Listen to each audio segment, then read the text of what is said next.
네, 총리님, 그 네.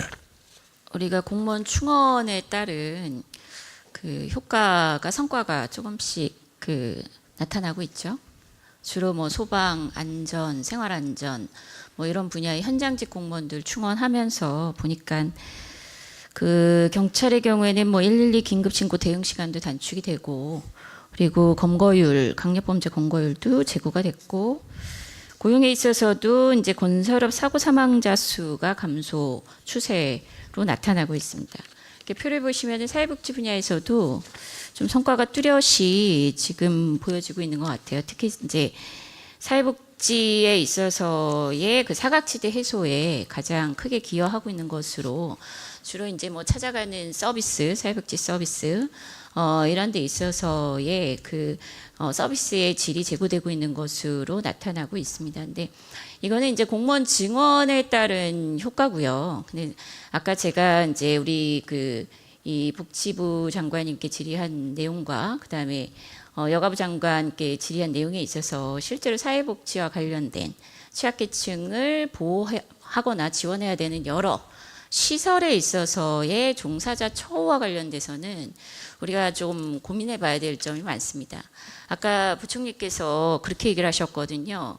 그러니까 지금 올해 예산안에 2.8% 정도 증액 정도를 반영하고 있다 이렇게 얘기를 하고 있는데, 사실은 지금 최저임금이 10.9% 인상이 됐는데 전체 이 시설의 예산이 2.8% 뭐 3% 내외로 이렇게 증액이 된다면 결국은 관리비는 줄여야 된다. 아니면 문을 닫거나 아니면 서비스를 축소하거나 아니면 현장에서 아우성치는 비명소리 그대로 센터장과 사회복지사들이 올라간 최저임금 반영된 급여 일부를 내놔야 되는 이런 현실이 전개될 수밖에 없는 거 아니겠습니까?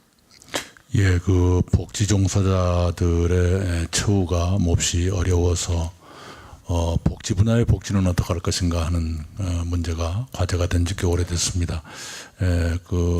저는 이걸 지적드리고 싶은 겁니다. 네. 그러니까 사실 뭐 최저임금 인상에 따른 사회 여러 분야에 저는 임팩트를 정부가 계산해야 된다고 생각합니다. 그리고 그에 따라서 후속 조치들을 좀 더 정교하고 섬세하게 치밀하게 이렇게 마련했어야 됐다고 생각하는데, 사회복지 혹은 이런 보호시설 관련해서 종사자들의 인건비를 최저임금 인상에 따라서 높이는데 전체 예산 증액은 굉장히 보수적인 수준으로 잡는다.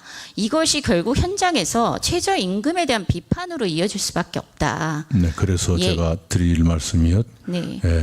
그 시설 종사자들께 최저임금은 보장해주는 정도는 돼야 정부도 할 말이 있지 않겠는가.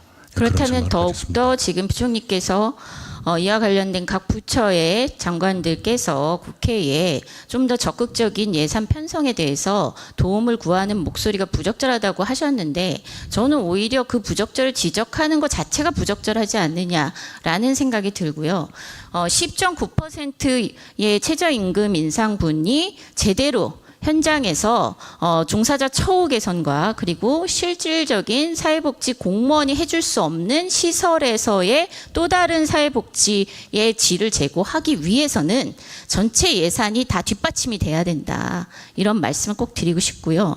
마찬가지로 이 자영업자에 있어서도 마찬가지입니다. 고용원이 있는 자영업자가 160만인데 우리가 최저임금 인상에 따라서 이 160만 명이 고용하고 있는 평균 인원이 한 자영업자당 3.7명입니다. 그러면은 올해 16.4% 내년 10.9% 인상되고 나면 당연히 이 160만 자영업자 중에 상당수가 이걸 감당하지 못할 수도 있다. 저는 이거는 면밀히 분석해 보고 일자리 안정자금 정도만으로는 안 되고, 그래서 계속 저희가 카드 수수료도 단기 대책으로 2.3%에서 1.5% 정도로 상한선을 낮추면 이것이 어느 정도 현장에서는 충분히 최저임금 인상에 따른 충격을 완화할 수 있겠다. 이런 목소리를 전달하고 있는데 이것도 정부가 굉장히 소극적입니다. 부분입니다. 그리고 사실 저는 어떤 토론회에서 기재부 과장님이신가 분이 오셔가지고 제로페이에 대해서 아주 회의적으로 얘기하는 걸 들었고 저도 사실은 공감합니다. 제로페이가 실질적으로 자영업자들의 그런 비용 부담을 완화시키는 데 효과를 발휘하기 위해서는 최소한 소득공제 혜택이나 이런 것이 제대로 그런 측면에서 정부 대책은 최저임금 인상 속도에 대한 비판에 대해서 방어하느라 급급하고 실제로 최저임금 인상에 따라서 필요한 후속 조치들에 대해서 지금 제대로 못 챙기고 있는 것이 아닌가. 저는 오히려 이런 지적을 드리고 있습니다. 네, 아까 시설 종사자 처우에 대해서는 저의 생각을 말씀드렸고요. 카드 수수료 문제 개선은 이달 중순쯤에 방침이 나오는 것으로 알고 있습니다. 제로페이는 계속 추진되고 있습니다. 수고하셨습니다. 다음은 존경하는 최교일 의원님.